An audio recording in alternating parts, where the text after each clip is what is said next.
પેણ pelican. આવો એક બીજી નાનકડી વાર્તા દ્વારા તેના વિશે વાત કરીએ. નળ સરોવરનું પેણ, મોટી ચાંચવાળો મહેમાન. નળ સરોવરના વિશાળ પાણીમાં દૂર દૂરથી આવેલા પક્ષીઓનો મેળાવડો જામ્યો હતો.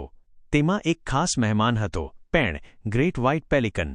તે કદમાં મોટો, સફેદ રંગનો અને સૌથી અગત્યનું, તેની લાંબી અને નીચે એક મોટી થેલી જેવી રચનાવાળી વિશાળ ચાંચ માટે પ્રખ્યાત હતો. તેનું નામ હતું ધોળિયો. ધોળિયો હંમેશા શાંત અને ધ્યાનથી પોતાનું કામ કરતો હતો. જ્યારે પણ તે માછલી પકડવા પાણીમાં ડોક ડુબાડતો, ત્યારે તેની ચાંચની નીચેની મોટી થેલી માછલીઓ અને પાણીથી ભરાઈ જતી. પછી તે પાણી બહાર કાઢી નાખતો અને માછલીઓ ગળી જતો. આ દૃશ્ય જોવું એક લહાવો હતો. સરોવરના કિનારે એક નાનો શિકારી પક્ષી કાબરો રહેતો હતો. કાબરો હંમેશા ઉતાવળિયો અને અસંતુષ્ટ હતો. તેને લાગતું કે ધોળિયો કેટલો નસીબદાર છે, તેની પાસે આટલી મોટી ચાંચ છે કે તે આરામથી માછલીઓ ભરી શકે છે. એક દિવસ કાબરો ધોળિયાની પાસે ગયો અને બોલ્યો, ધોળિયા ભાઈ, તું કેટલો આરામથી માછલીઓ પકડે છે. તારી પાસે આટલી મોટી થેલી છે, તું એક સાથે એટલો બધો ખોરાક ભેગો કરી શકે છે. હું તો એક એક માછલી પકડવામાં થાકી જાઉં છું. ધોળિયા પેણે શાંતિથી તેની તરફ જોયું અને હસ્યો. નાના મિત્ર, તને લાગે છે કે આ મોટી ચાંચ માત્ર એક થેલી છે? આ તો એક જવાબદારી છે. આ ચાંચે મને ધીરજ શીખવી છે.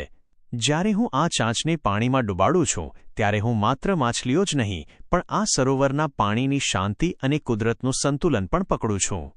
ધોળિયાએ આગળ કહ્યું, જો હું ઉતાવળ કરીશ કે લાલચ રાખીશ, તો માછલીઓ ભાગી જશે.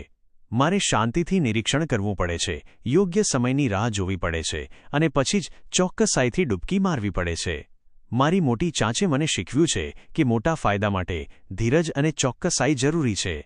કાબરાને તેની વાત સાચી લાગી. તેને સમજાયું કે કોઈપણ વસ્તુનું મોટું કદ માત્ર શક્તિ નથી, પણ તે એક મોટી જવાબદારી અને એક ખાસ કાર્યશૈલી માંગે છે.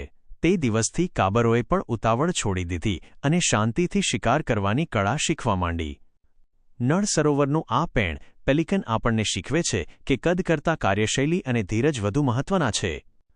નળ સરોવરમાં આવતા અન્ય મુખ્ય પક્ષીઓમાં બતક, ડક્સની અનેક પ્રજાતિઓ, જેમ કે શોવલર, પિન્ટેલ, બગલા, હેરન્સ, સારસ ક્રેન અને ચમચા સ્પૂનબિલ પણ મુખ્ય છે.